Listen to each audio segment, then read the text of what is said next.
Right from the start, the term caveman misleads us. The word conjures images of darkness and isolation, of ignorance carved into stone. We picture a hunched form draped in animal pelts, communicating through grunts, enduring an existence both short and savage. Each day becomes a desperate scramble for survival, the awareness barely sufficient to qualify as human consciousness. This mental picture feels so ingrained that questioning it seems unnecessary. The truth, however, dismantles nearly every element of this image. Living as a caveman rarely meant dwelling inside caves for extended periods. Solitude was not the norm. Stupidity played no defining role. The constant threat of starvation or violence that we imagine simply did not characterize daily existence.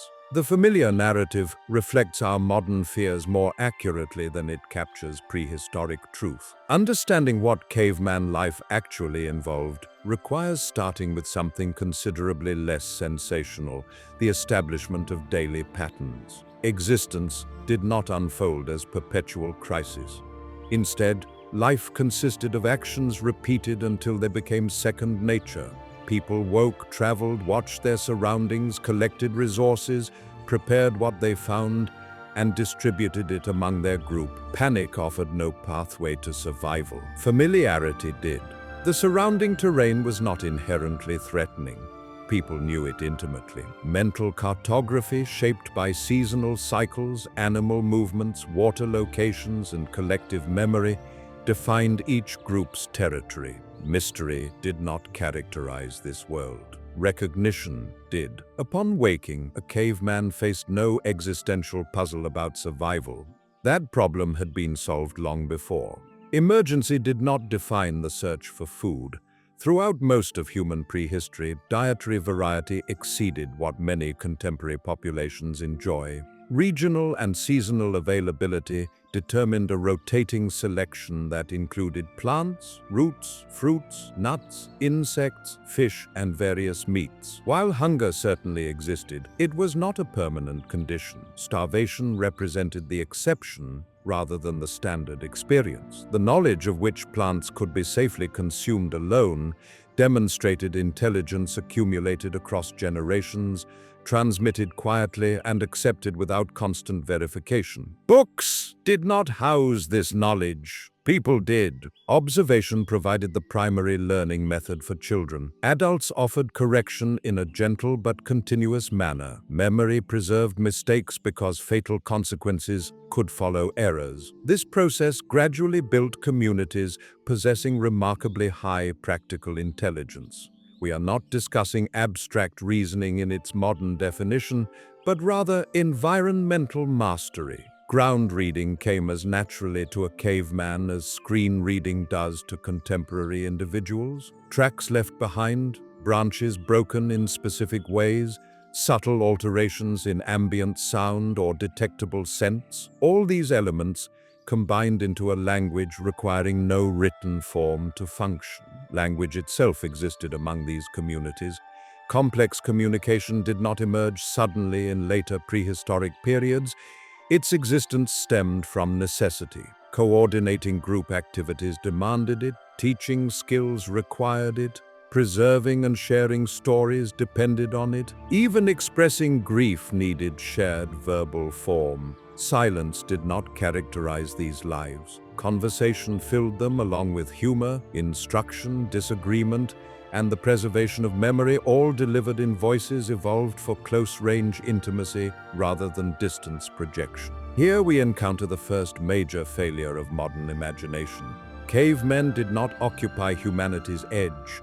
They existed as fully human beings, integrated into social structures that felt as rich and meaningful to their participants as our societies feel to us. Love, worry, memory, planning, and hope all shaped their inner lives. Their specific fears differed from ours, but emotional complexity remained constant. Most significantly, isolation rarely touched their existence. Modern thinking projects solitude backward in time. Prehistoric reality was fundamentally communal.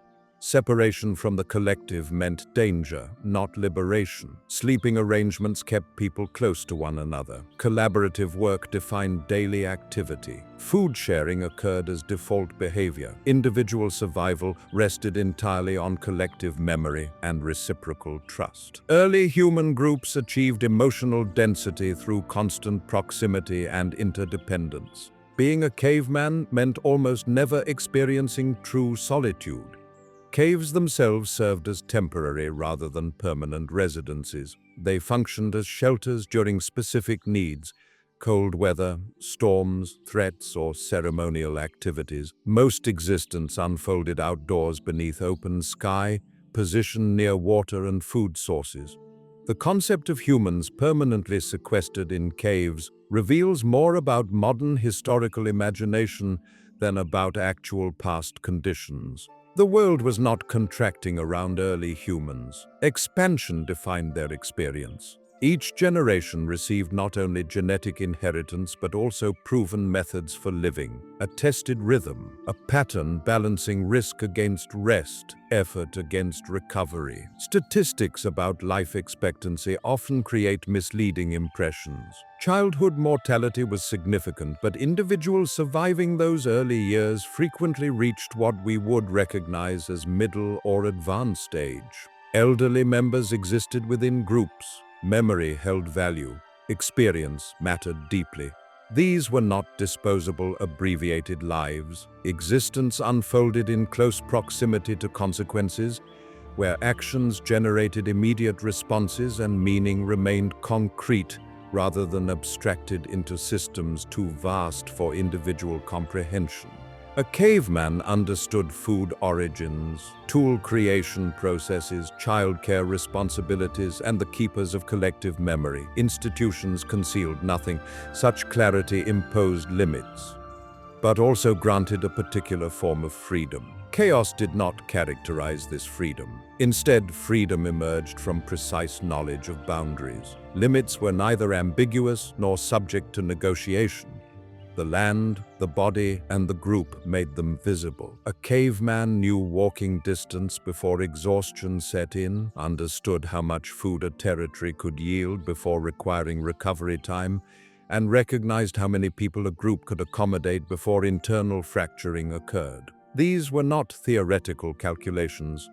They represented lived reality, reinforced through memory and direct consequence. Contemporary life obscures limits behind numerical data and systemic abstractions. Caveman existence placed limits directly in view, where they could be physically felt and properly respected. Clear boundaries enabled calculated rather than reckless risk-taking. Hunting, for example, did not involve mindless rushes toward danger. Careful assessment of energy expenditure, timing considerations, and probability evaluation preceded action. Many hunting attempts failed, and this was anticipated. Failure did not trigger catastrophe because the overall system absorbed setbacks. Gathering activities filled nutritional gaps. Sharing behavior distributed risk across the group. Cavemen understood that survival emerged from balance rather than individual heroics. This dismantles another persistent myth, the notion of constant dramatic confrontation with death. Ordinary days predominated. Ordinary days sustain life. Fire occupied the center of this ordinariness. It provided more than warmth or protection. It created structure. Fire organized space itself. It established a focal point for social life to gather around. Meals, storytelling, planning sessions, teaching moments, and ritual activities all concentrated there. Fire lengthened useful daylight hours, softened food for easier consumption, hardened tools for better function, and altered human biology. Disease decreased, caloric intake increased, social connections transformed. To a caveman, fire was not technology in the modern sense. It was environment, as natural as rivers or trees, yet infinitely more intimate. Social life intensified around this central element. Relationships became unavoidable. Disappearing into anonymity was impossible. Every action received observation, every pattern drew notice. Reputation mattered because it developed from direct experience rather than distant measurements. Trust accumulated through consistent behavior, not through claims alone. Someone hoarding food, avoiding necessary work, or generating conflict could not hide behind status markers. Small groups enforced accountability not solely through punishment, but through unrelenting proximity. You inhabited the consequences of how you treated others. This closeness shaped morality in practical terms. Right and wrong were not philosophical concepts detached from reality. They were behaviors either strengthening or weakening the collective. Generosity was not performed as virtue signaling. It functioned as insurance. Teaching children was not altruistic sentiment, it ensured continuity. Caring for injured members was not mere sentimentality, it preserved accumulated knowledge and maintained social cohesion. Ethics grew from necessity rather than ideology. Gender roles, frequently oversimplified in popular retellings, demonstrated more flexibility than commonly assumed. Biology and culture shaped certain tendencies, but evidence points toward variation rather than rigid hierarchy. Women gathered resources, hunted smaller game, processed food, manufactured tools, raised children, and transmitted knowledge. Men hunted, gathered, taught, crafted, and provided care as well. Survival demanded overlap. Strict specialization would have introduced dangerous vulnerabilities. Contribution mattered more than categorical assignment. Integration rather than isolation characterized childhood. Children witnessed births and deaths. Tool handling began early. Imitation and gradually increasing responsibility drove learning. Childhood was not constructed as a protected bubble, though neither was it joyless. Play existed because play rehearses essential skills. Curiosity received encouragement because ignorance carried significant risk.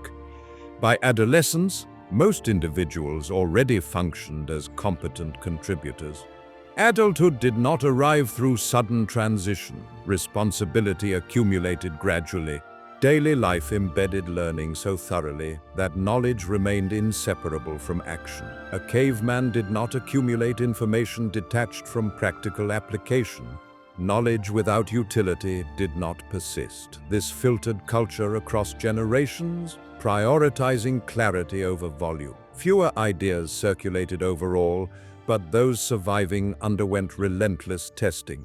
Tradition was not blind adherence to the past. It preserved memory of what succeeded frequently enough to earn trust. Illness and injury revealed another dimension of this existence. Medical technology remained limited, but care was not. Archaeological evidence documents healed fractures, survived amputations, and worn but functional teeth. This indicates long-term care provision, patience, and social commitment. A person unable to hunt or gather did not face automatic abandonment. They retained value. They still taught, supervised children, preserved stories, and manufactured tools. Value was not measured exclusively through caloric production. This evidence challenges a deeply embedded assumption about early existence, that pure brutality governed everything. Brutality existed certainly, but did not dominate experience. Indifference would have proven lethal to group survival. Compassion served adaptive purposes. Cooperation was not moral idealism detached from reality. It was strategy refined through evolutionary processes and accumulated experience. Sleep followed communal logic as well. People slept in close proximity, adjusting positions, waking intermittently throughout the night. This arrangement reduced vulnerability and strengthened bonds. Dreams were shared upon waking. Night sounds received collective interpretation. Presence diluted fear. The modern practice of lying alone, disconnected and silent for hours, would have felt profoundly unnatural. All these elements point toward a simple yet uncomfortable truth. The caveman world optimized for continuity rather than growth. The goal was not endless expansion, but sufficient endurance. Progress was not linear. Cyclical patterns dominated. Seasons returned reliably, animal migrations repeated, camps were revisited. Life moved in loops rather than straight lines. This looping rhythm profoundly shaped psychology. The future was not imagined as radically different from the past. Improvement meant refinement rather than reinvention. Hope connected to repetition rather than transformation. Tomorrow would resemble yesterday closely enough to be trusted. This does not suggest cavemen lacked imagination. Symbolic thinking flourished throughout prehistoric communities, but imagination remained anchored to present reality. Stories explained origins, animal behavior, ancestors, and forces with immediate relevance, not abstract utopias or distant futures. Meaning pointed simultaneously inward and outward, connecting personal action to cosmic order without severing either from daily existence. Being a caveman meant inhabiting a world where everything important remained close enough to physically touch. That closeness, more than any tool or shelter, fundamentally distinguished that life from ours. When daily fear appeared, it arrived sharp and brief, not constant and suffocating. A caveman did not maintain permanent anxiety because doing so offered no benefit. Vigilance operated situationally.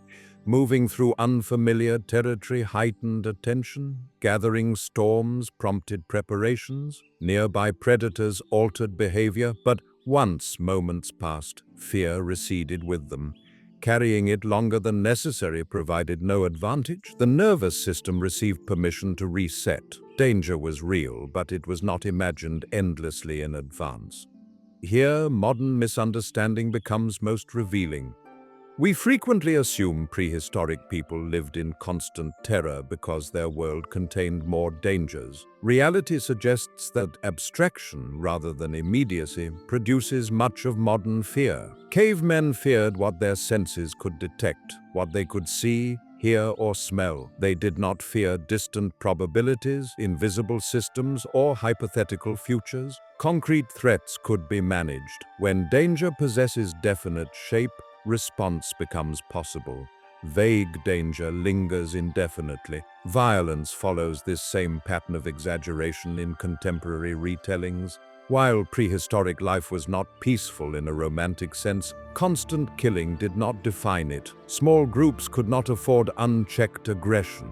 Every injury diminished collective capacity. Every death created significant impact. Conflict existed, but consequence constrained it. Disputes emerged as personal and immediate, making them harder to ignore, yet also harder to escalate indefinitely. Standing armies did not exist. Ideological wars were absent. Mechanisms for sustained mass violence were unavailable. Most aggression was situational rather than systemic. Even encounters with other groups did not automatically turn hostile. Evidence suggests trade, exchange, intermarriage, and shared ritual practices occurred commonly. Meeting strangers carried risk, but also opportunity. Information, tools, and genetic diversity all flowed through these encounters. Total isolation would have been dangerous. Caution did not mean rejection, it meant negotiation. This balance between caution and openness shaped emotional regulation patterns. Cavemen were not emotionally primitive. The full range of feelings existed, but those feelings were processed within shared contexts. Grief became collective, joy became collective, fear became collective. This distribution mattered profoundly. Emotions did not accumulate in isolation. They circulated through the group and dissipated naturally. Modern life frequently traps emotion inside individuals. Prehistoric existence allowed emotion to move and disperse. This circulation extended into decision-making processes. Choices were rarely made unilaterally. Movement patterns, hunting strategies, camp locations, and danger responses all underwent discussion. Leadership emerged through demonstrated competence and earned trust rather than formal title. Someone consistently making poor decisions lost influence rapidly. Someone demonstrating consistent insight gained influence with equal speed. Authority remained provisional. It lasted only as long as it functioned effectively. Because of this dynamic, arrogance self-corrected. No space existed for unchecked ego. Someone endangering the group through reckless behavior faced confrontation or exclusion.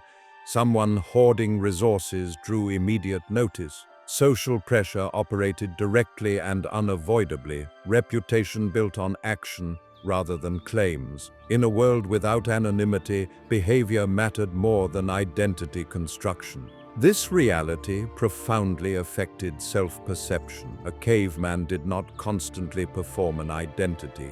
No audience existed beyond people who already knew you intimately. You were not curating a version of yourself for distant approval. You simply functioned. Self-worth derived from usefulness, reliability, and connection. Contributing meant mattering. Faltering brought correction or support. Little room existed for existential confusion about purpose. Purpose was immediate and tangible. This immediacy extended to sensory experience. Smell, sound, touch, and sight received intense training. The environment was not background noise, it was information. Wind direction mattered, bird calls mattered, subtle light shifts mattered. Attention faced outward by necessity. Minds tuned to the present because the present contained everything required for survival and meaning. Distraction was dangerous. Presence was rewarded. Over time, this produced a form of calm that modern observers frequently mistake for simplicity. In reality, it was the calm of alignment. Body, mind, environment, and social structure reinforced one another continuously. Stress existed, but outlets existed for it. Effort led to visible results. Rest was permitted. Recovery was built into the rhythm. Life did not accelerate endlessly. It pulsed. This pulse enabled early humans to endure for tens of thousands of years without collapsing under their own systems. The goal was balance, not accumulation, continuity, not expansion. The caveman world did not aim to conquer the future. It aimed to make tomorrow familiar enough to survive. This completes the first movement. Being a caveman did not mean living without fear, hardship, or loss. It meant inhabiting a world where those experiences made sense, where they fit inside a structure that humans could feel and respond to directly. The brutality so often imagined was not constant violence, but the honesty of consequence. The gentleness so rarely acknowledged was not comfort, but coherence. That coherence, more than any stone tool or painted wall, defines what caveman existence truly involved. As the second movement begins, focus shifts from how caveman life felt internally to how it quietly shaped human cognition itself. Not intelligence in the modern testable sense, but cognition as a lived skill set. Early humans did not evolve to solve abstract puzzles in isolation. They evolved to navigate complexity embedded in real environments, real relationships, and real consequences. Their intelligence was not detached from physical experience. It was inseparable from movement, memory, and place. Thinking happened during action. Decisions were rarely hypothetical. Immediate feedback anchored them. When a strategy failed, the cost was visible. When it worked, the reward was shared. Over time, this produced minds highly sensitive to patterns, especially those unfolding slowly.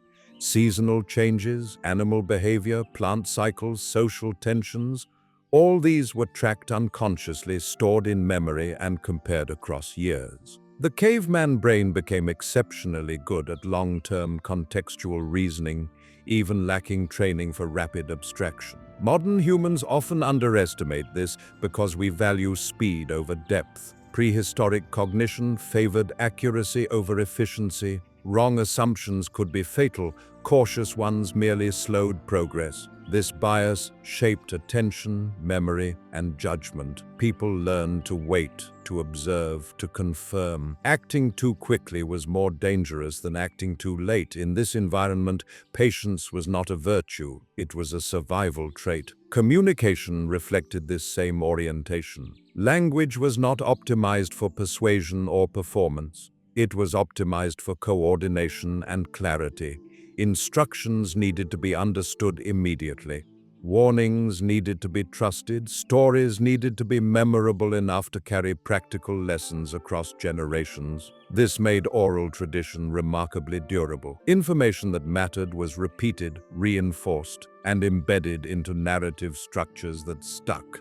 Forgettable knowledge did not survive long. Storytelling then was not entertainment separated from function. It was a storage system. Through story, people remembered where danger lay, how ancestors survived crises, which animals required caution, which places demanded respect. Stories carried emotional weight because emotion improved recall. Fear, humor, awe, and grief all acted as memory anchors. A caveman did not remember a lesson because it was logical. They remembered it because it was felt. This emotional grounding extended to social bonds. Trust was built through shared experience rather than reputation alone. People knew who they could rely on because they had relied on them before. This reduced the cognitive load of social life. You did not need to constantly evaluate strangers or perform for distant approval. Your social world was small, stable, and legible. Conflict existed, but it unfolded among known individuals, making resolution both necessary and possible. Because of this, deception was costly. Lying could work once, but rarely twice. No large audience existed to manipulate, no anonymity to hide behind. Social intelligence developed not as charm, but as attunement. Reading moods, anticipating reactions, sensing tension, these were essential skills. Emotional awareness was practical, not introspective. You noticed changes because changes mattered. The body itself functioned as an instrument of cognition.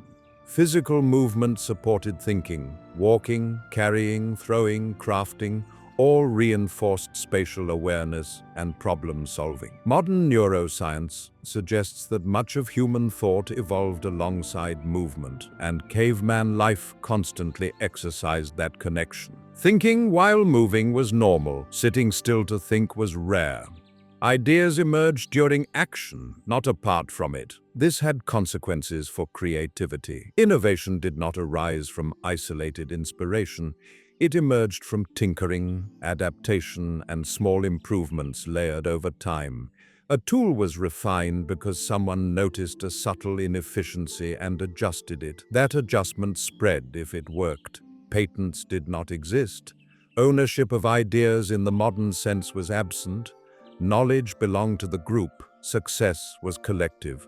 This reduced competition and encouraged sharing. Hoarding innovation offered little advantage. Memory functioned differently as well. Without written records, memory was externalized into environment and ritual. Landmarks held stories, paths encoded experience, repeated actions reinforced recall. Forgetting was dangerous, so memory was rehearsed constantly. Elders played a central role here, not because authority came automatically with age, but because they carried long timelines. They remembered rare events others had not lived through. Their presence stabilized decision-making across generations.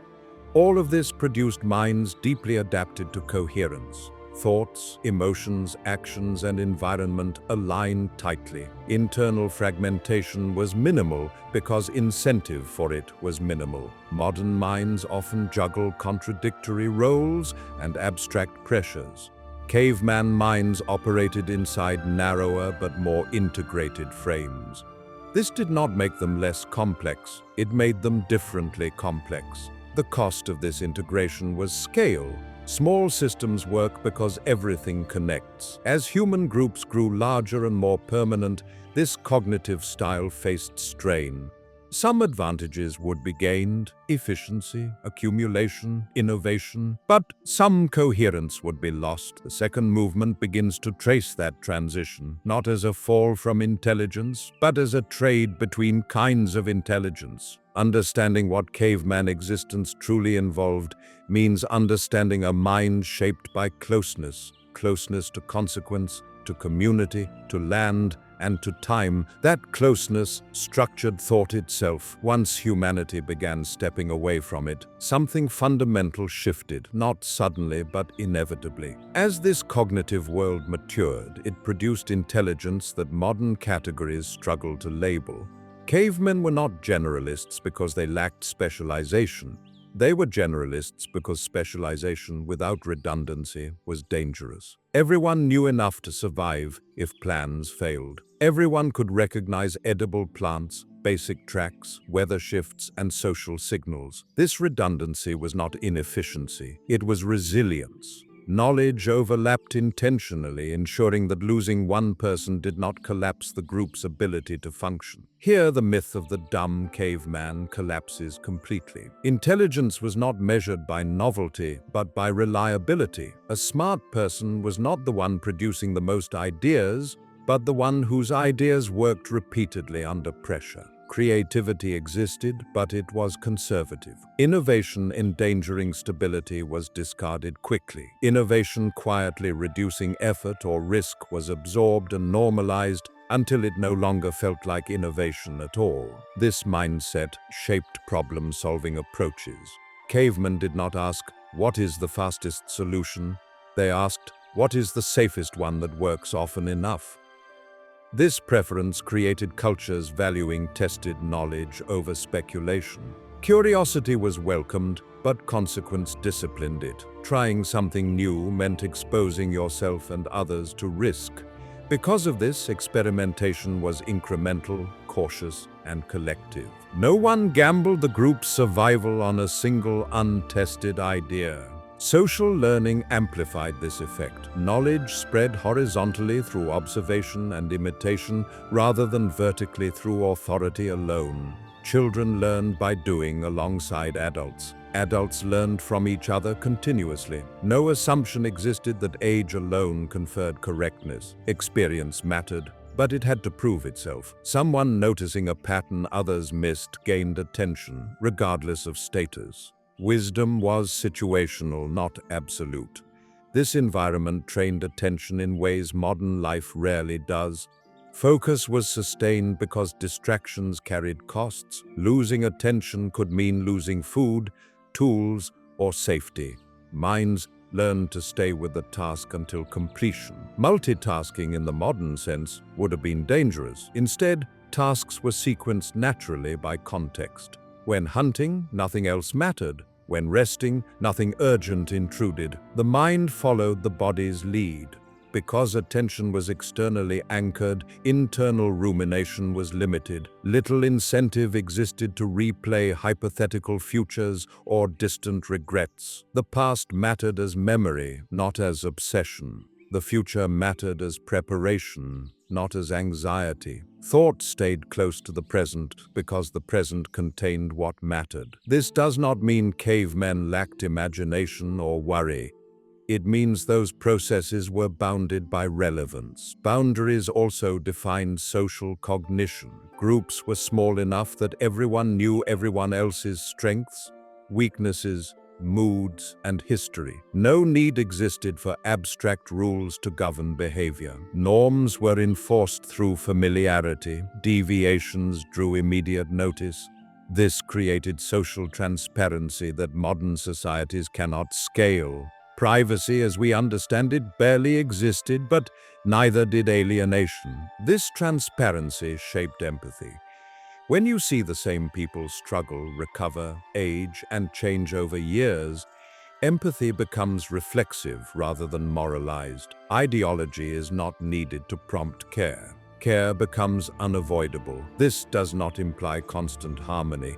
Tension existed, but tension unfolded within relationships that could not be easily discarded. Conflict resolution was not optional, it was required for survival. The mind emerging from this environment is not primitive. It is tuned for continuity, not acceleration, tuned for depth, not breadth, tuned for accuracy, not novelty. These tunings would later clash with the demands of larger, more abstract societies, but within their original context, they were optimal. Understanding this is essential because it reframes progress. The shift away from caveman life was not a leap from ignorance to intelligence. It was a transition from one optimized cognitive environment to another with different trade-offs. What was gained in scale, storage, and abstraction was paid for with fragmentation, distance, and noise. This second movement is not about loss alone, it is about mismatch. Caveman cognition was shaped for worlds where cause and effect were close, where relationships were stable, and where knowledge was embodied. As humanity moved toward worlds where causes stretched across time and space, that cognition would be stretched beyond its original design. That stretch, slow at first, barely noticeable, sets the stage for everything that follows. As it continued, nothing broke immediately. For a long time, caveman cognition adapted successfully to slightly larger groups, longer stays, and more complex social arrangements. The same skills, pattern recognition, memory, cooperation, restraint, still worked, but they began operating closer to their limits. Feedback loops that once closed quickly started lengthening. Decisions made in one moment produced consequences later, sometimes far away, sometimes affecting people you could not see. This was new. The mind evolved to handle it, but not without cost.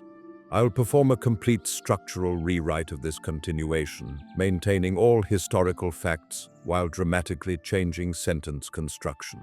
Certainty represented one of the earliest casualties. Within the caveman world, attention and experience could reduce most uncertainty. Learning the land meant receiving predictable responses from it. Scales increased, transformed uncertainty from something observation could eliminate into something systemic. Doing everything correctly no longer guaranteed success because forces beyond immediate awareness had begun influencing outcomes. This subtly altered how people related to responsibility itself. Frustration grows when outcomes feel disconnected from effort. Anxiety no longer spikes and resolves cleanly, it begins to linger. Trust represented another cost. Small groups built trust through repeated interaction. You trusted someone because you had witnessed their behavior under pressure. Expanding groups required extending trust to people without personal knowledge. Symbols, roles, and reputations began substituting for direct experience. This made large-scale cooperation possible, but it also introduced fragility. Abstract trust makes betrayal feel deeper and repair more difficult. The emotional clarity that characterized caveman life started blurring. Cognition adjusted by depending more heavily on rules and norms rather than relationships alone. Efficiency increased, but flexibility decreased. The caveman world allowed rules to be situational and negotiable because shared context existed among everyone. Larger systems required standardized rules to function properly. Ambiguity decreased, but nuance decreased with it. Minds, once thriving on subtle cues, now had to navigate formal structures, incapable of responding dynamically to every situation. Memory underwent transformation as well. Information exceeding what living minds could carry required externalization. Objects, marks, and eventually written systems took on roles previously filled by elders and ritual. Knowledge preservation across generations succeeded, but the social adhesive that memory had provided weakened. When knowledge transmission no longer required personal contact, relationships loosened. Elders retained value, but their role shifted fundamentally. Wisdom now competed with records. Emotion followed cognition into abstraction. Feelings that once found clear social outlets became easier to suppress or displace. Grief could be delayed. Anger could be redirected, shame could be hidden, short-term stability resulted, but internal pressure accumulated. The caveman nervous system evolved to process emotion through immediate action or communal support.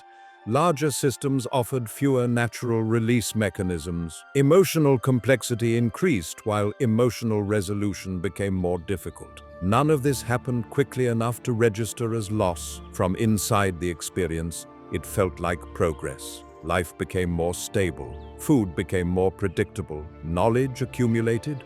art and technology expanded, but the psychological environment shifted quietly. The coherence defining caveman life, body, mind, group, and land reinforcing each other, began fragmenting. Humans gained distance from consequence and gained power over environment, but they lost some of the grounding that made meaning automatic.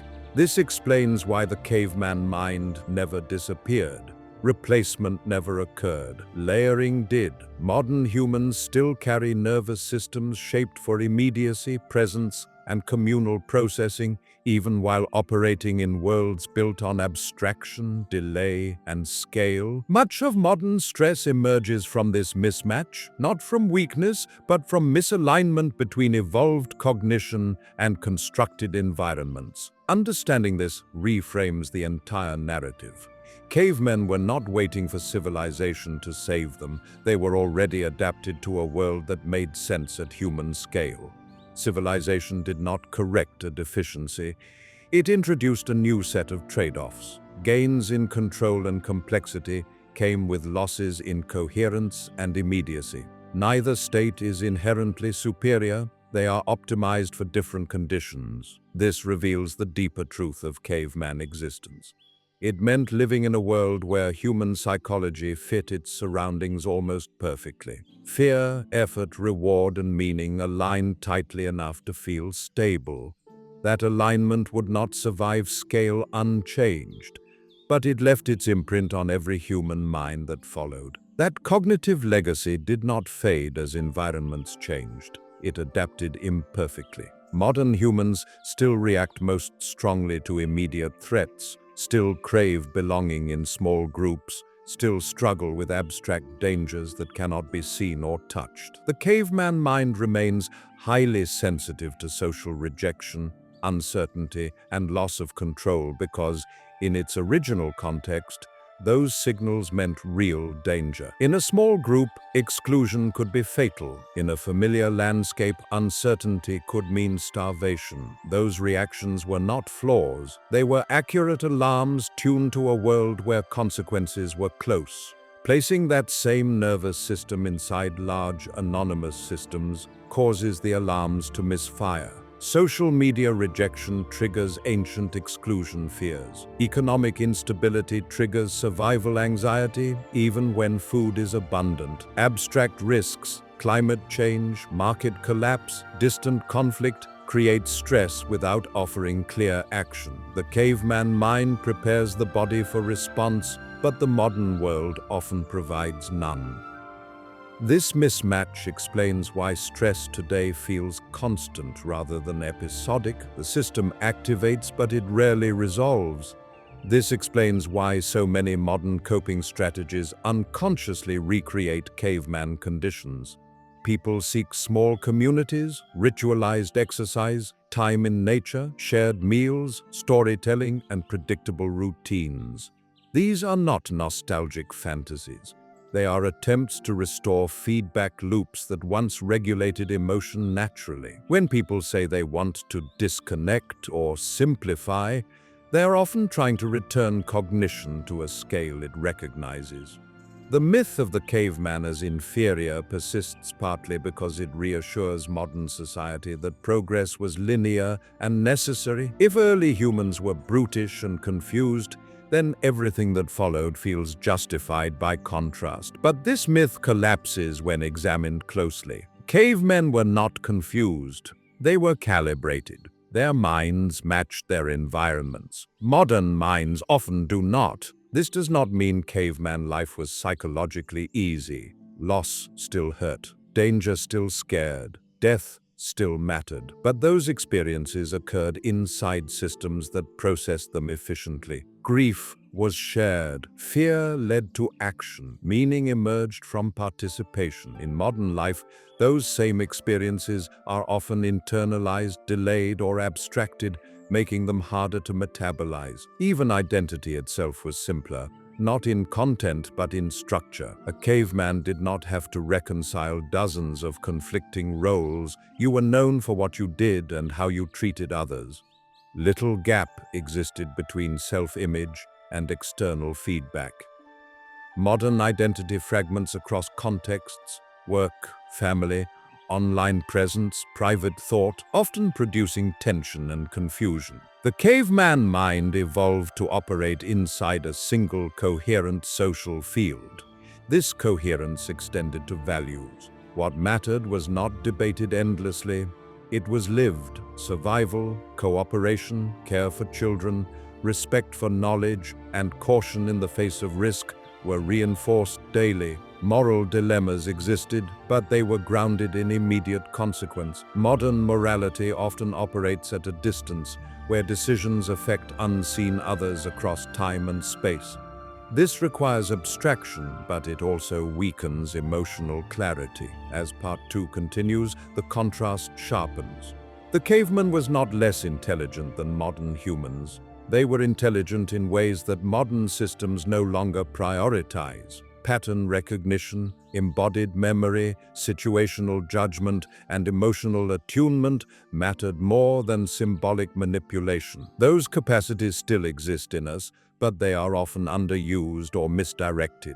This helps explain a final misconception, that caveman life was dominated by instinct rather than thought. In reality, instinct and reasoning were deeply integrated. Decisions blended memory, observation, emotion, and anticipation seamlessly. No sharp divide existed between rational and emotional processing. That divide emerges later, alongside complex institutions that require people to suppress immediate reactions in favor of abstract rules. The caveman mind did not suppress. It integrated. That integration is what made early human life sustainable for so long. Tens of thousands of years passed without collapse, not because humans lacked imagination, but because their systems did not outpace their psychology. Change occurred, but slowly enough to be absorbed. Only when scale accelerated faster than adaptation did tension emerge. This brings the second movement toward its close.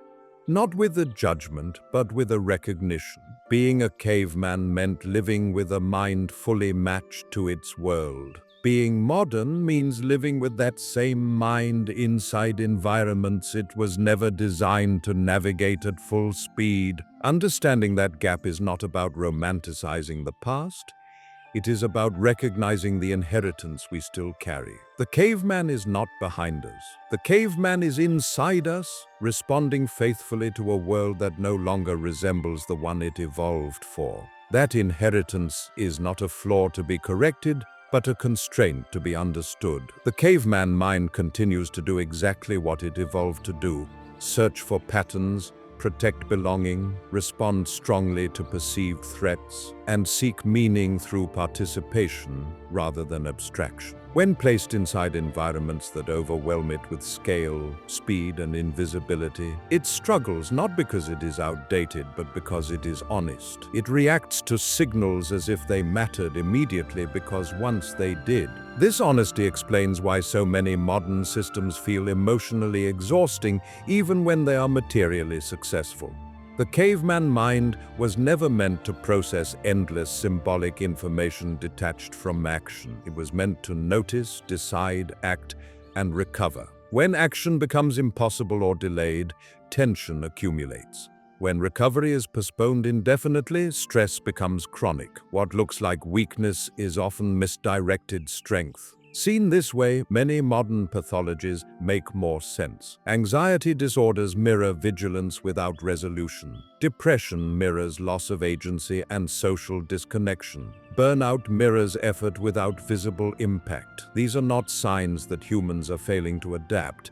They are signs that adaptation is being demanded without regard for cognitive design. The caveman mind is being asked to function in conditions it never rehearsed for. This also explains why moments resembling caveman conditions feel so stabilizing. Physical labor with clear purpose, shared meals without distraction, time spent outdoors with no agenda beyond attention, rituals that mark transition and loss. These experiences quiet the nervous system not because they are primitive, but because they restore alignment. They close feedback loops. They allow effort to lead somewhere tangible. The myth of the caveman as inferior persists because it flatters the present. It allows modern societies to frame their complexity as inevitable progress rather than negotiated trade-off. But the evidence suggests something more nuanced. Early humans were not incomplete versions of us. They were complete versions of themselves, adapted to conditions that rewarded coherence over scale. Their lives were not easier, but they were more integrated. Understanding this reframes the question entirely. What caveman existence truly involved was not living without intelligence, culture, or meaning. It was living with those things embedded directly into daily life, unmediated by distant systems. Thought, emotion, and action reinforced each other instead of competing. Identity emerged from contribution rather than comparison. Stress came and went instead of lingering. This does not make caveman life a blueprint for the future. It makes it a reference point. A reminder that human psychology evolved inside worlds small enough to be felt, slow enough to be tracked, and social enough to be shared. When modern life violates those conditions too completely, friction emerges, not because humans resist progress, but because progress has outpaced calibration. As this second movement closes, one truth stands clear: the caveman was not left behind by history. The caveman was carried forward inside every human nervous system. Civilization layered itself on top of that foundation, sometimes harmonizing with it, sometimes fighting it. Much of modern tension lives in that fight. What comes next is not a return to caves or a rejection of complexity. It is an examination of what happens when societies forget the scale at which the human mind was shaped, and what becomes possible when that scale is remembered, even inside a modern world. As the third movement begins, focus shifts away from cognition itself and toward the daily texture of existence. The physical experience of living inside a caveman body, moving through a caveman world. Here, another modern illusion quietly dissolves. We often imagine prehistoric bodies as either brutish and clumsy or endlessly strong and tireless. Reality offered neither exaggerated caricature. They were precise instruments, shaped by constant, varied use rather than repetitive strain or prolonged inactivity. Movement was continuous but not punishing. Walking happened often, lifting frequently, running occasionally, along with crouching, climbing, carrying, throwing, and resting in natural cycles. No single motion dominated the day. This variety mattered profoundly. It produced bodies that were resilient rather than bulky, flexible rather than rigid. Strength emerged from function, not display. Endurance came from pacing, not pushing limits. The concept of working out did not exist because survival itself required constant physical engagement that trained the body without isolating it. Pain existed, but it was contextual. Injuries happened, yet chronic pain was less common than in many modern populations. Joints were used as designed, muscles recovered through rest built naturally into the day. Sleep followed darkness and temperature rather than alarms. Bodies were tired for clear reasons and rested when rest was needed. Fatigue was not confused with meaninglessness. It signaled completion, not depletion. Hunger followed a similar logic. It arrived honestly and left honestly. Eating was not constant grazing, but intentional consumption. Meals were shared and unhurried. Food was appreciated because effort preceded it. This appreciation was not sentimental, it was physiological. Eating after exertion regulated emotion, reinforced bonds, and marked successful cooperation. Little confusion existed between hunger and boredom, because boredom rarely existed in the modern sense. Climate shaped experience without overwhelming it. Cavemen adapted behavior to weather rather than attempting complete control. Cold meant layering, movement, fire, shelter. Heat meant shade, water, altered schedules, bodies acclimated gradually. Discomfort existed, but not constant shock. Modern environments often keep bodies in artificial climates that blunt natural adaptation. Caveman bodies learned to negotiate the world directly. Illness, when it came, was faced communally. Without modern medicine, care relied on knowledge, patience, and time. Herbs were used not magically, but experimentally. Some worked, some didn't. Knowledge accumulated slowly. Healing became part of social life. Sick individuals were not isolated unless necessary. Care reinforced bonds. Recovery was shared work. Sex and intimacy were also grounded in reality rather than myth. Relationships formed within small groups where deep mutual knowledge existed. Attraction was not filtered through endless comparison. Bonds were reinforced through shared labor, mutual dependence, and proximity. Jealousy existed, but visibility and consequence constrained it. Sexuality was not detached from community, it was embedded in it. Even appearance mattered differently. Body decoration, scars, posture, and movement signaled experience and identity. These were not aesthetic choices alone, they communicated capability, history, and belonging. Beauty was not abstract. It was associated with health, skill, reliability, and familiarity. The body was not an object to optimize, but a tool to maintain. This physical coherence reinforced psychological stability. When the body is used in ways it evolved for, the mind follows. Movement regulated emotion. Effort created satisfaction. Rest felt earned. Little need existed to manufacture motivation. Life itself demanded engagement, and engagement produced meaning as a side effect. The modern imagination often assumes that comfort increases happiness. Caveman life challenges this assumption. Comfort existed in forms that mattered: warmth, food, safety, companionship, but it was not constant. Variation gave contrast, contrast gave relief, relief gave gratitude.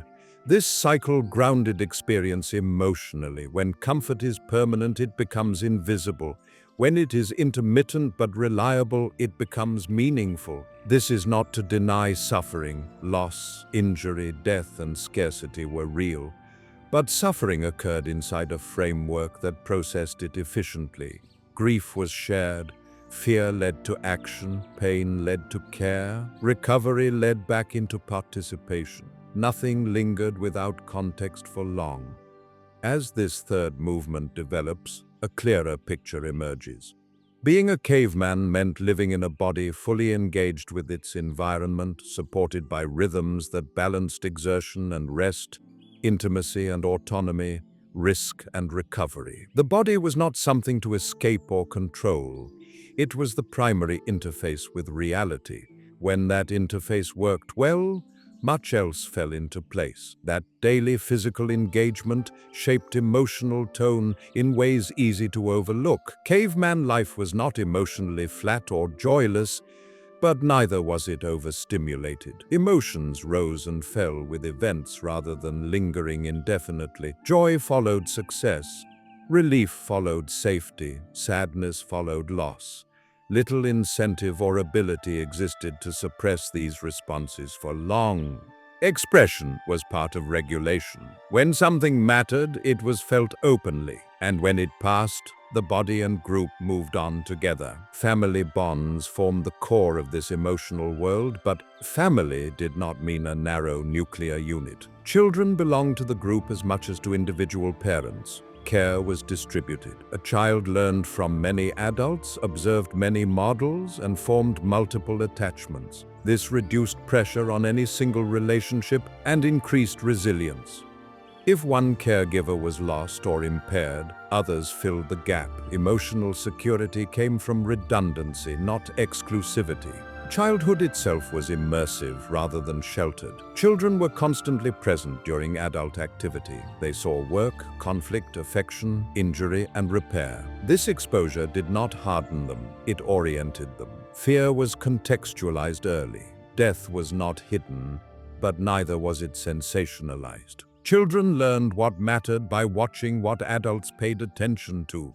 They learned what to fear by seeing when adults became alert, not through abstract warnings. Play blended seamlessly with learning, running, throwing, mimicking animals, building small structures, and inventing games rehearsed real skills in low-stakes forms. No sharp boundary existed between seriousness and playfulness. Laughter existed alongside responsibility. This balance produced competence without erasing curiosity.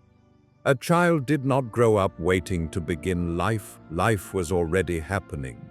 Attachment in adulthood reflected this early structure. Bonds formed through shared labor, shared risk, and shared memory, rather than through idealized expectations. Love was reinforced by reliability more than by promise.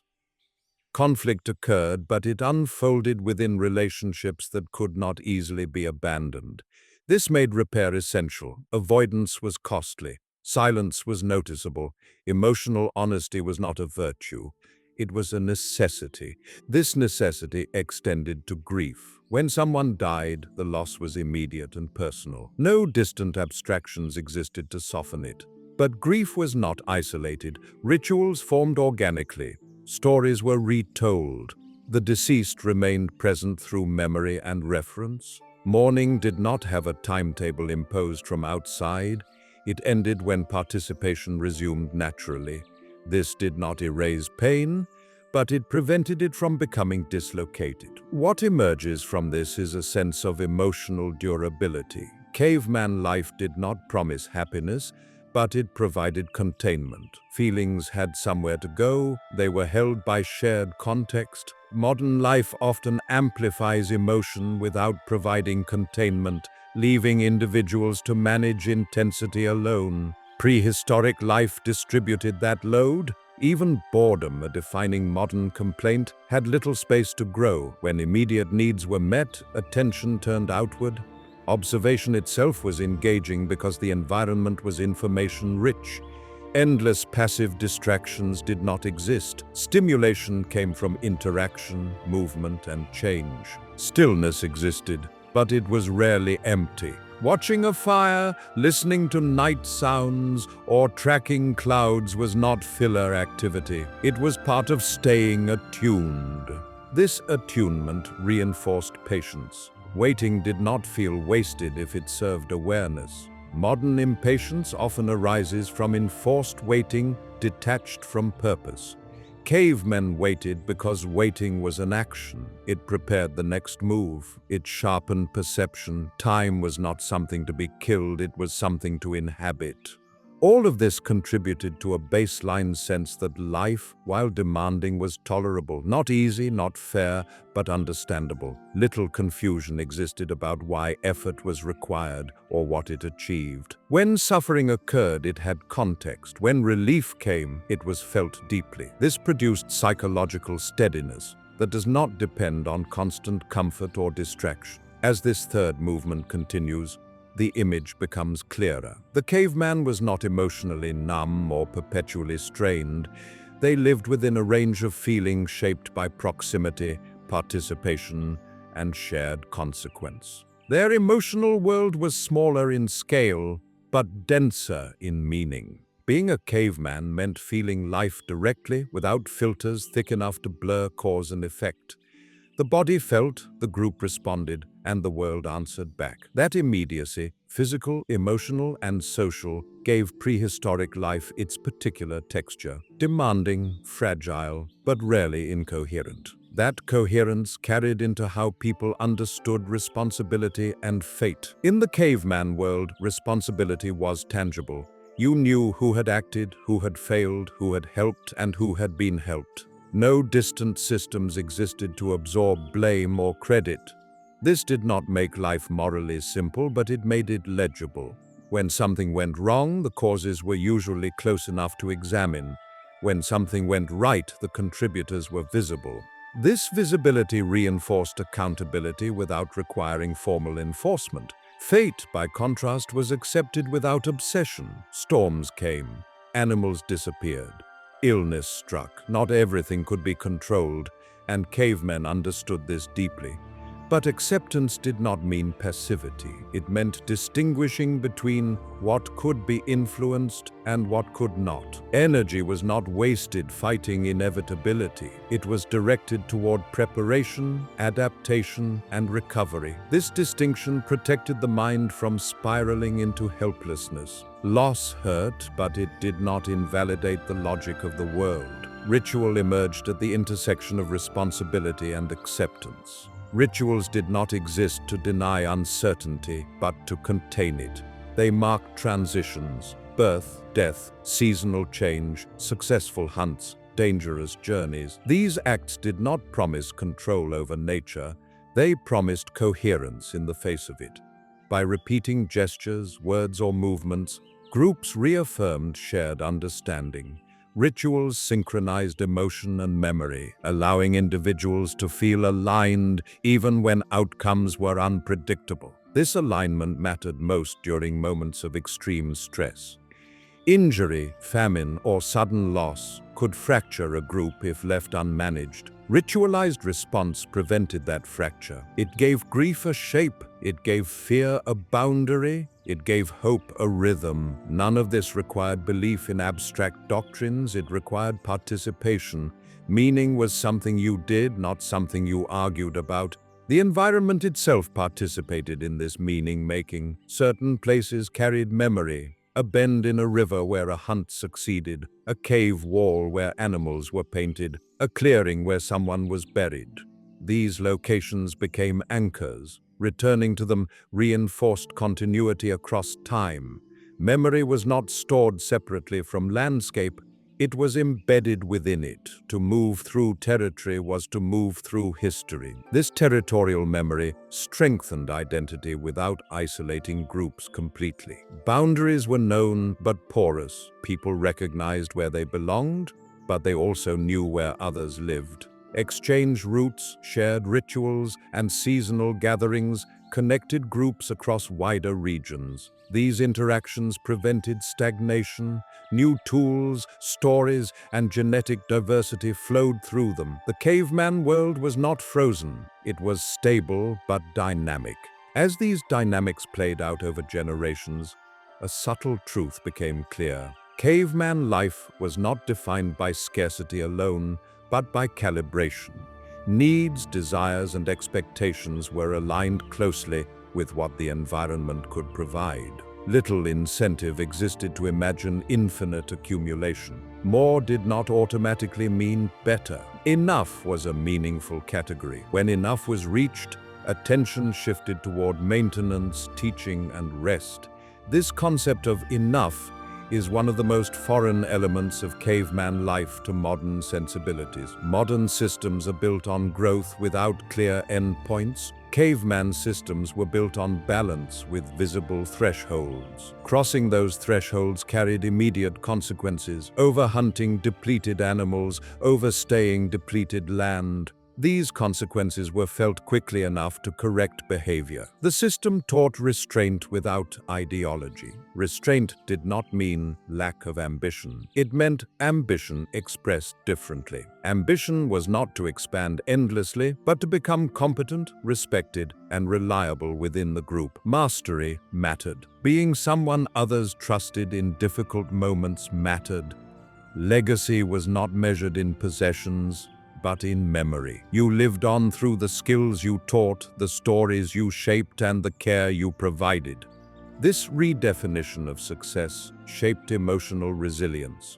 When worth is tied to contribution rather than accumulation, loss hurts less catastrophically. Losing tools, food, or territory was painful, but it did not erase identity. Identity lived in relationships and capability. As long as you could still participate, you still mattered. By now, the picture is clear enough to challenge one last assumption: that prehistoric life was defined primarily by desperation. In reality, it was defined by negotiation with environment, with others, with uncertainty itself. That negotiation produced lives that were demanding but rarely meaningless. Strain existed, but it had direction. Suffering existed, but it had context. This is where the third movement continues to deepen. The caveman was not simply surviving. They were living inside a framework that made survival intelligible. Body, emotion, ritual, and environment reinforced one another in a system tuned for durability rather than excess. It is this tuning, quiet, resilient, and deeply human, that modern narratives often erase when they reduce caveman life to brute struggle alone. That durability explains why this way of life persisted for so long, with remarkably little internal collapse. Tens of thousands of years passed not because cavemen lacked imagination, but because their systems did not demand more than the human mind and body could reliably give. Growth was slow enough to be absorbed. Change was tested long enough to be trusted. When mistakes were made, they were corrected before becoming catastrophic. This was not stagnation, it was restraint enforced by reality. What ultimately defined caveman life then was not hardship alone, but proportion. Effort was proportional to reward. Risk was proportional to necessity. Authority was proportional to competence. Emotion was proportional to event. Nothing expanded endlessly. Nothing demanded constant escalation. This proportionality created a sense of fairness, even in an unfair world. You could lose, but you rarely felt cheated by forces you could not name. This is why the transition away from this life, when it came, felt deceptively gentle. No sudden rupture occurred in daily experience. People still woke, moved, ate, worked, rested, and slept, but the proportions began to shift. Storage allowed accumulation beyond immediate need, permanence weakened mobility, population density increased social friction. None of these changes were wrong. Each solved real problems, but together they began to stretch the old balance. The caveman world did not collapse under these pressures. It dissolved into something else. And in that dissolution, some of its most stabilizing features were lost quietly. Feedback slowed, responsibility diffused, ritual weakened as scale increased, memory moved from bodies and landscapes into objects and symbols. Meaning became something that had to be interpreted rather than lived directly. Still, for the caveman themselves, life remained grounded. They did not experience themselves as part of a grand historical arc. They experienced weather, hunger, laughter, pain, and relief. They worried about tomorrow, not centuries ahead. They acted within what they could see. That limitation was not ignorance, it was orientation. This is the heart of what caveman existence truly involved. Not heroic struggle, not primitive confusion, but a life lived at the right scale for the human nervous system. A life where the world pushed back just enough to demand attention, but not so much that it dissolved coherence. A life where meaning did not need to be manufactured because it emerged naturally from participation. As this third movement approaches its close, one final image remains. A small group gathered near firelight, bodies tired for honest reasons, food shared without counting, stories told not to escape reality, but to remember it. Outside, the world is dark, vast, and indifferent, but understood well enough to be faced again tomorrow, and that was not a perfect life, but it was a legible one. Legibility, more than comfort or progress, may have been its greatest strength. That legibility is what modern life quietly erodes. And it is here, at the end of this movement, that the contrast can no longer be avoided. Cavemen did not need to constantly ask whether their lives mattered, because the answer was embedded in daily function. You mattered because your absence would be felt, your effort changed outcomes others could see, your mistakes were corrected in real time. Meaning was not a question layered on top of life. It was a property of participation itself. When people today look back and see only hardship, they miss the structure that made hardship bearable. Caveman life demanded effort, but it did not demand confusion. It required resilience, but it did not normalize chronic disorientation. The world pushed back, but it pushed back honestly. No invisible forces existed extracting energy without explanation. When something failed, it failed in front of you. When something worked, it worked because of something you did together. This clarity shaped how people understood themselves in time. Life was finite, but continuity existed through repetition and memory. You did not need to believe you would be remembered forever to live fully. Being remembered for a season, for a skill, for a story, for a kindness was enough. Legacy was intimate. It lived in people who still shared your fire and walked your paths. Immortality was not abstracted into monuments or names. It was carried in habits. As groups grew and the caveman world slowly gave way to more permanent arrangements, this legibility became harder to preserve. But it did not vanish all at once. For a long time, people lived between worlds, carrying caveman rhythms inside emerging structures that demanded more scale, more storage, more abstraction. That tension did not feel like decline, it felt like possibility. Only much later would the costs become visible. The caveman persists as a figure in modern imagination for a specific reason, not because we desire that life's return, but because some part of us recognizes its coherence. The caveman represents a way of being human, where mind, body, and environment spoke the same language. Stress rose and fell instead of accumulating endlessly. Identity emerged from doing rather than declaring, limits-oriented rather than suffocated. Being a caveman did not mean living without fear, suffering, or loss. It meant living without chronic ambiguity about why those things existed or what they demanded in response. The world made sense often enough to trust it. When it did not, people relied on each other rather than on distant explanations. This is the final note of the third movement, not nostalgia, not judgment, recognition.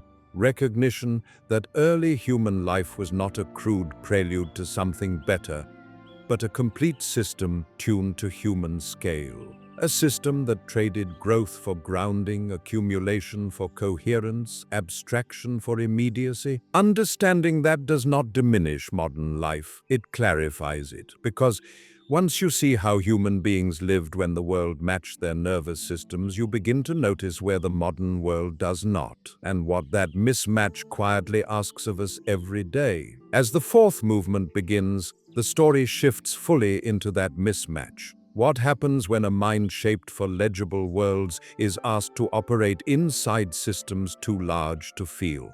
This is not a story of decline or corruption. It is a story of drift.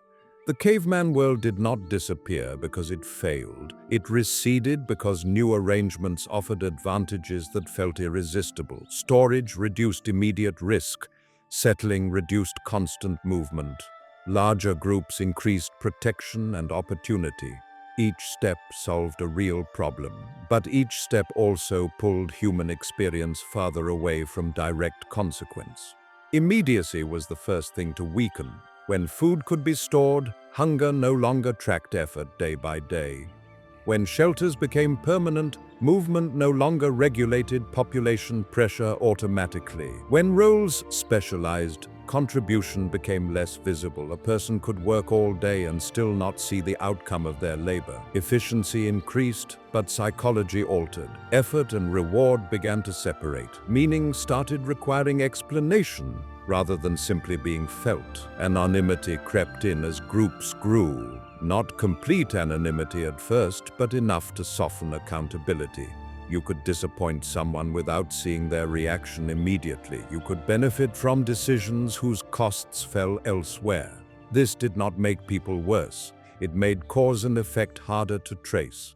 The caveman nervous system, built to respond to clear signals, now had to interpret partial information. Suspicion increased, trust became conditional, rules began replacing familiarity, abstraction came with rules. Behavior was no longer guided only by what strengthened the group today, but by norms designed to hold larger systems together over time. These norms were necessary, but they were emotionally thinner. Obeying a rule does not feel the same as helping a known person. Punishment does not feel the same as correction by peers. Responsibility shifts from shared intuition to formal expectation. The mind adapts, but something is lost in translation. Time itself changed texture. The future grew larger and heavier. Planning extended beyond seasons into years and generations. This enabled ambition, but it also introduced chronic anticipation. Worry became less situational and more speculative. A caveman worried about tomorrow's hunt. A post-caveman worried about next winter, next year, next inheritance. The mind learned to project further than it could resolve.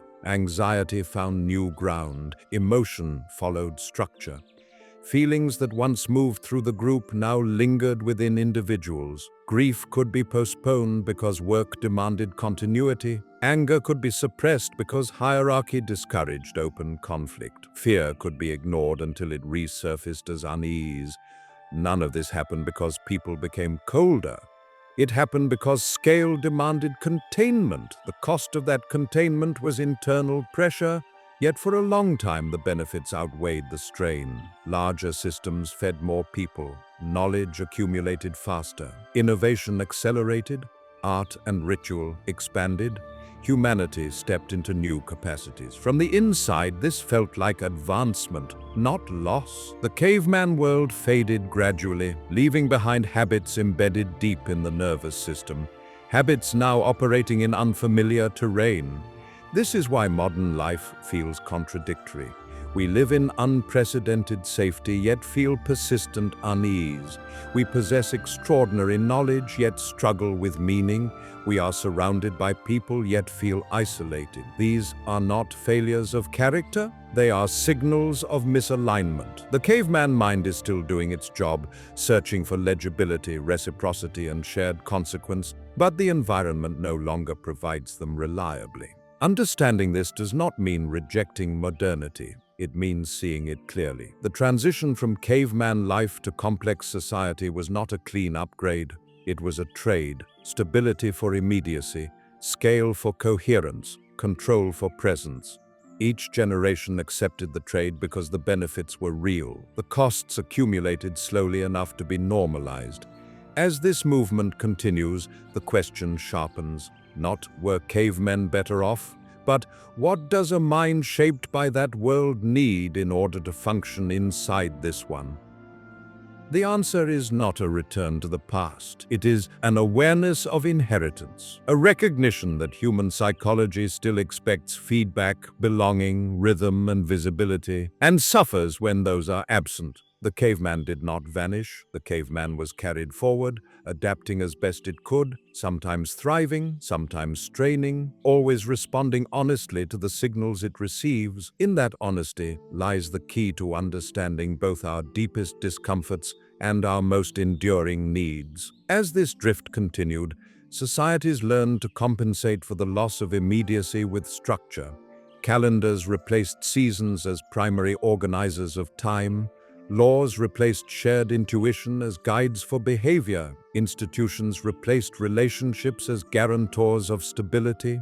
These substitutions worked remarkably well at scale, but they altered how individuals experienced their own lives. A caveman woke into a world that immediately demanded engagement. A post-caveman increasingly woke into systems already in motion, where participation felt optional, delayed, or symbolic rather than necessary. This shift changed how effort was perceived. In the caveman world, effort almost always mattered visibly. You could see the fire burn brighter, the shelter hold, the food appear. In larger systems, effort often disappeared into processes too complex to trace. Work became abstract. Contribution became statistical. Success became something to be measured rather than felt. The nervous system, still tuned to direct feedback, struggled to register completion. Tasks ended, but satisfaction did not always arrive with them. Belonging followed the same trajectory. Small groups created belonging through constant proximity and mutual dependence.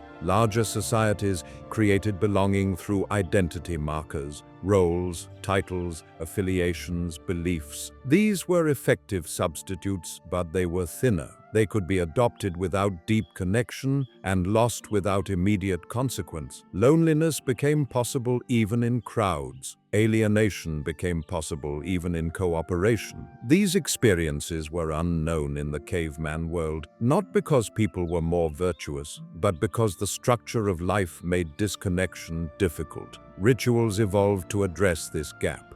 Where earlier rituals synchronized small groups around shared experience, later rituals scaled meaning across larger populations. Holidays, ceremonies, symbols, and myths emerged to recreate unity without intimacy. They offered coherence in moments rather than continuously. This helped, but it also highlighted what was missing. Ritual became something scheduled rather than woven into daily survival. Meaning was gathered periodically instead of generated constantly. The body felt these changes first. Reduced movement, prolonged sitting, repetitive labor, and artificial environments disrupted physical rhythms that once regulated emotion and attention automatically. The mind was asked to manage what the body no longer resolved. Discipline replaced pacing, motivation replaced necessity, exercise replaced movement, rest became something to plan rather than something that followed effort naturally. Emotion followed the body into strain. Stress no longer spiked and resolved, it accumulated. Fear detached from immediate danger and attached itself to imagined futures. Grief was delayed, anger was redirected. Shame became internal rather than relational. The caveman nervous system, designed for cycles, found itself trapped in lines, progress lines, productivity lines, growth lines with no natural endpoint. Yet, even here, the story is not one of failure. Humanity adapted again and again, new forms of meaning emerged. Art became more symbolic. Philosophy attempted to restore coherence through thought. Religion attempted to scale ritual and belonging. Science attempted to restore predictability. None of these were mistakes. They were responses to real needs created by scale, but they all required abstraction, and abstraction always carries emotional cost. This is why the caveman continues to surface in modern reflection, not as an ancestor to surpass, but as a reminder of the scale at which the human mind feels at home. The caveman represents a world where effort led somewhere visible, where belonging was unavoidable, where time moved at the speed of bodies, and where meaning did not need translation. As the fourth movement deepens, the conclusion becomes unavoidable. Modern life did not betray human nature. It stretched it. Stretched things do not break immediately. They hold tension. They adapt. They function. But they also signal strain when pushed too far. The discomfort many people feel today is not evidence of ingratitude or weakness. It is feedback. Feedback from a nervous system still calibrated for legible worlds, still seeking proportion, rhythm, and reciprocity. The caveman inside us is not asking to abandon civilization. It is asking for conditions within civilization that resemble the scale it understands. This is not a call to simplicity for its own sake. It is a call to alignment, to designing lives that offer closure to effort, visibility to contribution, and containment to emotion. Caveman life provided these automatically. Modern life must provide them intentionally. It is here, at the intersection of inheritance and intention, that the fourth movement finds its center. As modern solutions multiplied, they solved problems faster than they answered the questions those problems created. Technology reduced physical effort, but it also removed the bodily signals that once told us when enough was enough. Communication accelerated connection, but it weakened presence. Systems optimized efficiency, but they diluted responsibility. Each advance carried relief, and each relief quietly removed another layer of feedback the caveman mind relied on to feel oriented. This is why so many modern fixes feel incomplete. Productivity tools manage time, but cannot restore rhythm. Social platforms multiply contact, but rarely deepen belonging. Entertainment fills silence but does not replace meaning. These tools work mechanically, but they fail psychologically because they address outcomes without restoring process. The caveman world did not need hacks for focus or motivation, because attention and effort were already embedded in survival. Modern life externalizes both, then sells substitutes back to us. The idea of progress becomes complicated at this point. Progress promises improvement, but it rarely defines completion. There is always another update, another optimization, another goal beyond the last. The caveman world had no concept of endless improvement. Skills were refined until they worked well enough. Tools were improved until they reduced risk.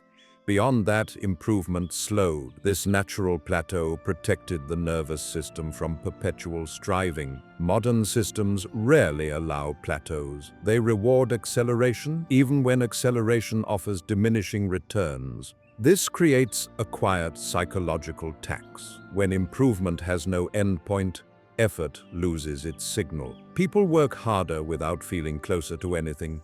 Achievement becomes transient.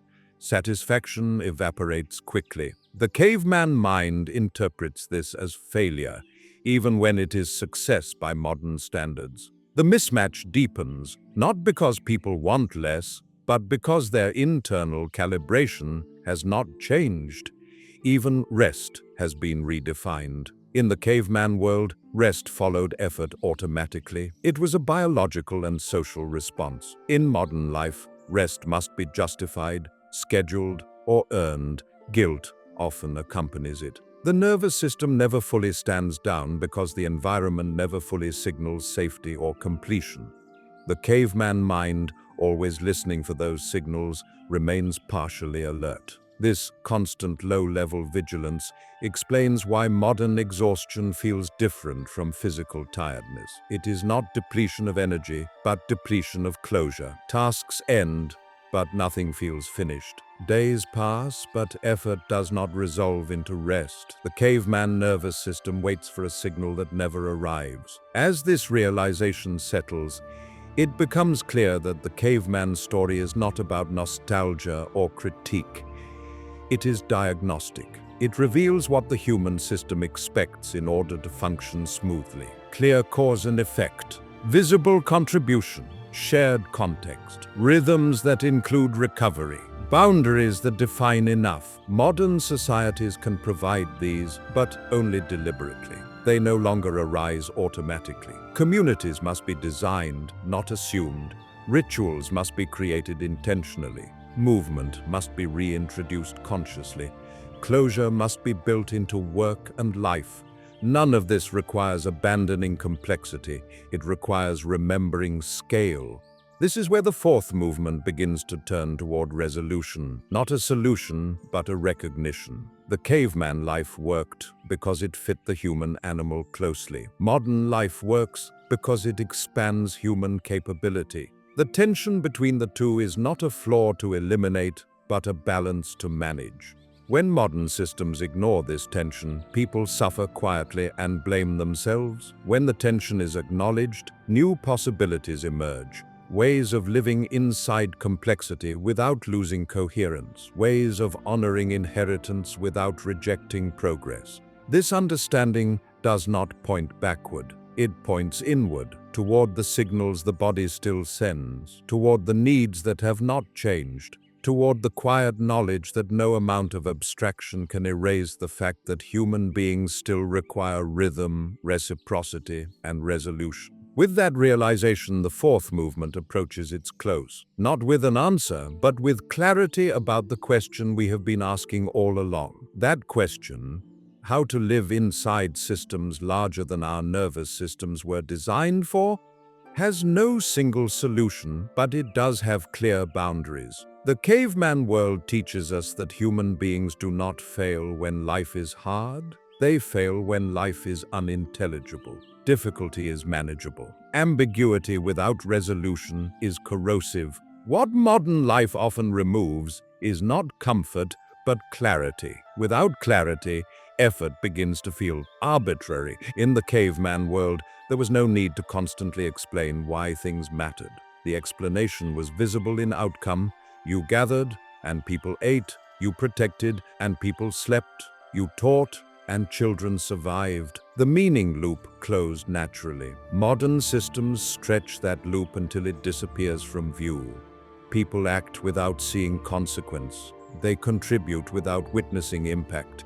They obey without understanding purpose. Over time, this erodes motivation at a level deeper than belief. It erodes trust in effort itself.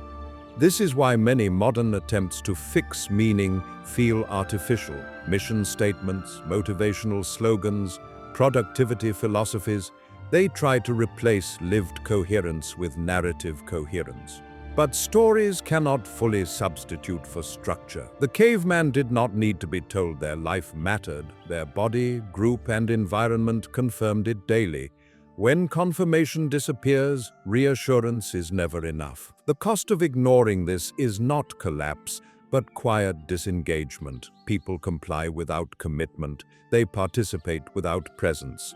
They survive without feeling alive. None of this looks like crisis from the outside. Systems continue to function. Output continues.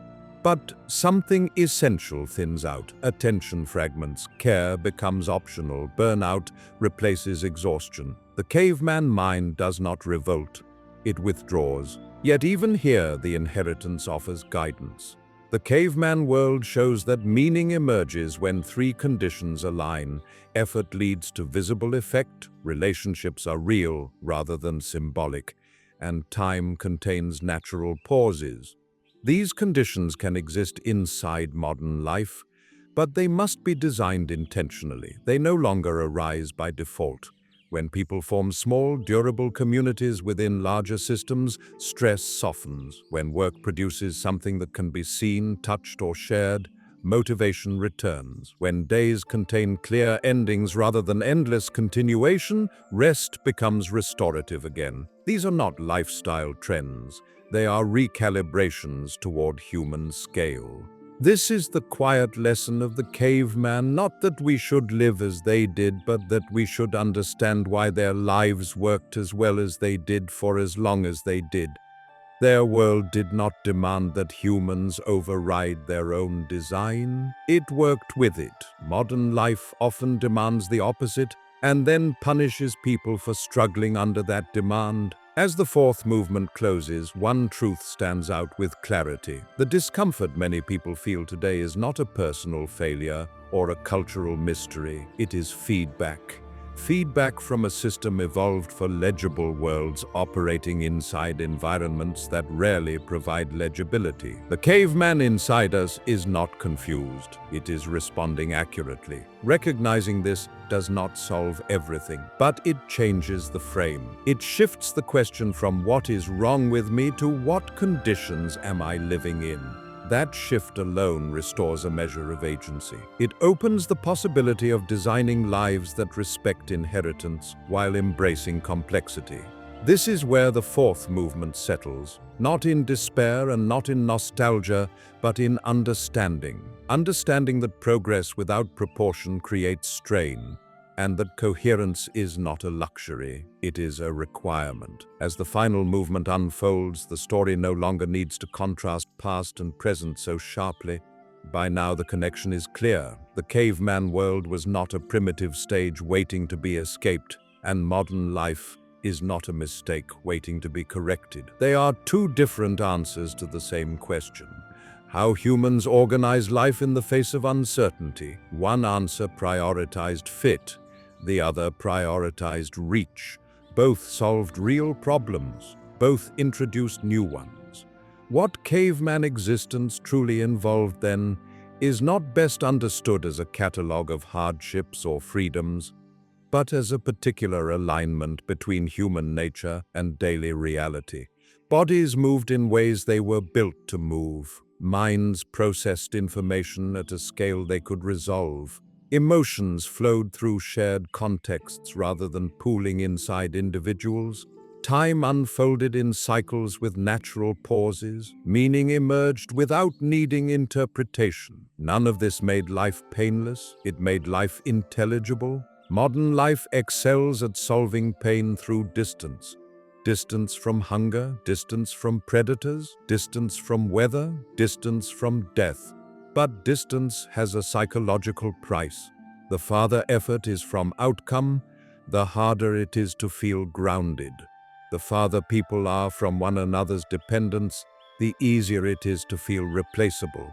The farther time stretches without closure, the harder it is to rest. The caveman world minimized distance by necessity.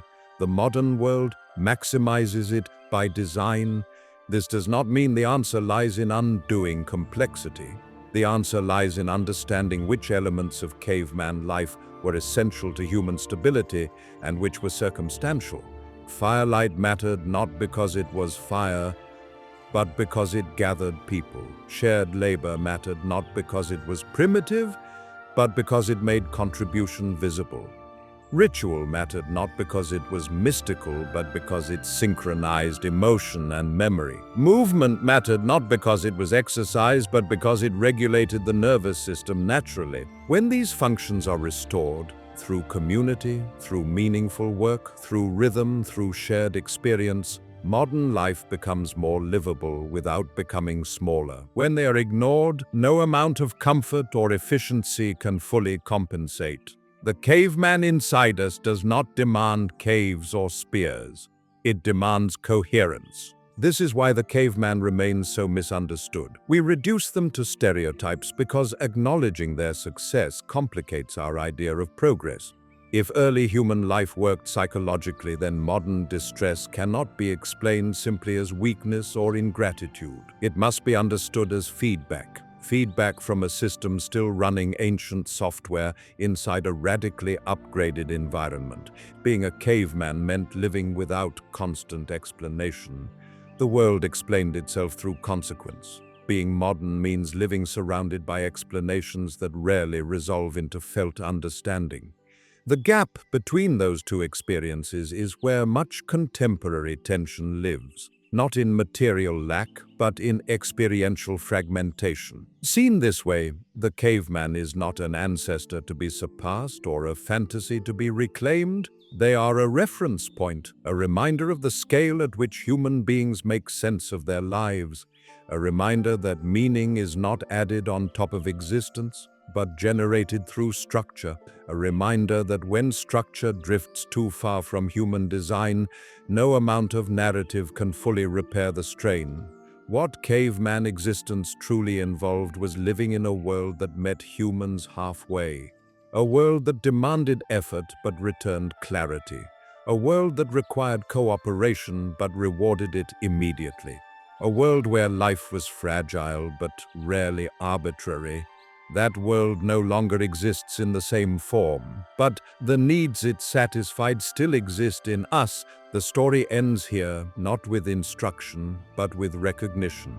Recognition that progress is not free, that every expansion comes with a trade, that understanding the life of the caveman is not about looking backward, but about seeing ourselves more honestly, recognizing what we still require to feel whole inside a world that no longer provides it by default.